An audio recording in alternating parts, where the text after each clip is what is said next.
नमस्कार मंडळी. आजची प्रसन्न सकाळ. इकडे क्रिसमसच्या मुलांना आता सुट्ट्या लागल्या आहेत.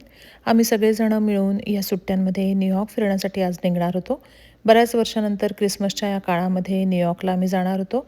आम्ही सगळे एकूण 10 जण होतो. सोबत नेण्यासाठी आम्ही नियमाप्रमाणे सकाळी लवकर गरम-गरम इडली चटणी, तसंच कांदा बटाट्याची भाजी, भेंडीची भाजी, लोणचं, चटणी, तेलातल्या मिरच्या हे सगळं करून घेतलं.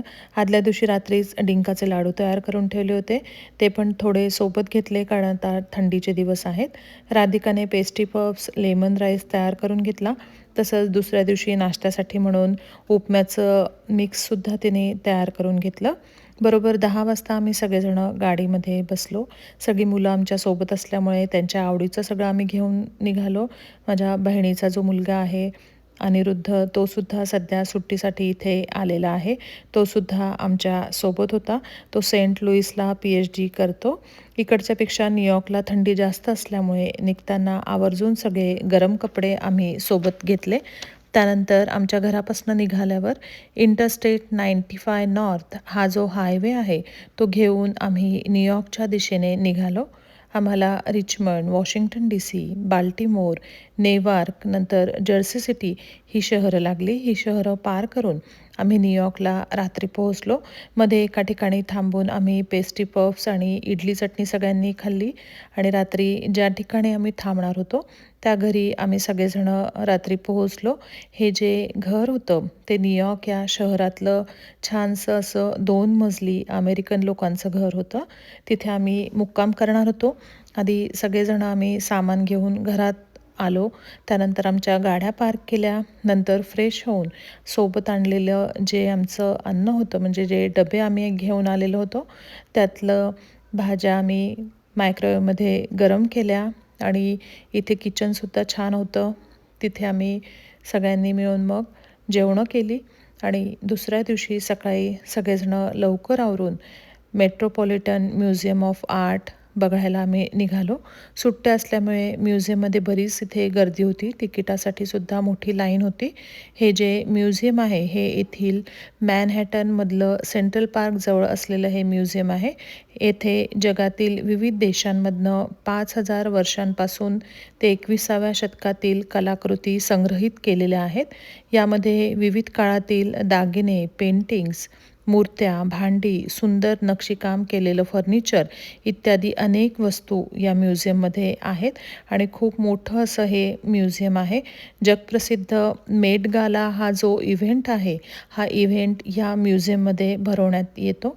त्यामुळे या म्युझियमला बरंच महत्त्व न्यूयॉर्कमध्ये आहे. आम्ही हे म्युझियम बघायला गेलो.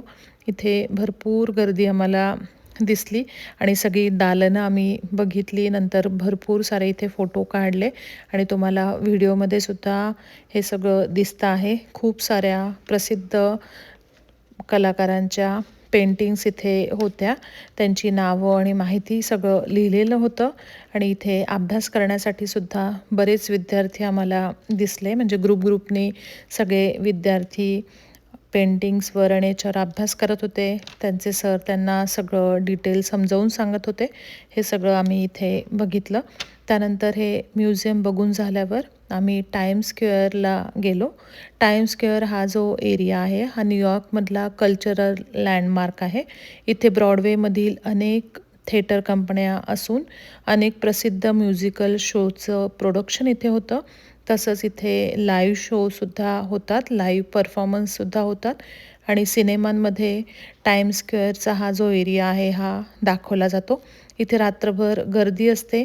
जगभरातील टुरिस्ट हा एरिया बघण्यासाठी इथे येतात आणि रात्रभर इथे लखलखाट आणि झगमगाट असतो.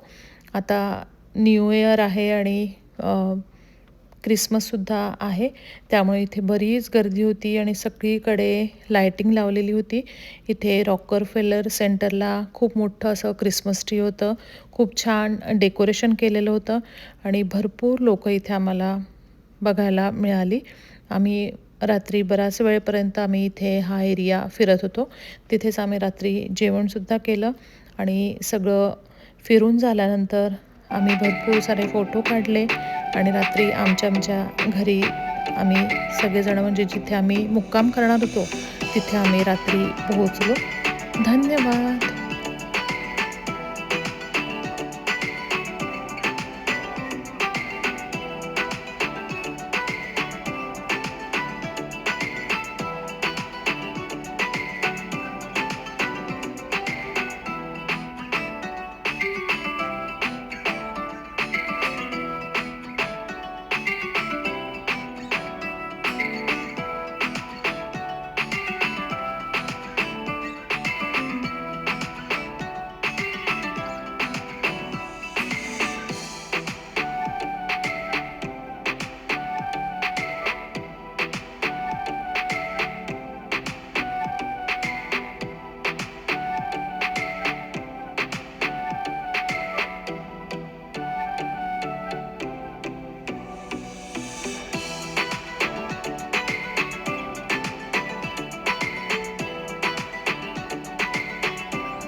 काढला मला पाठवशील.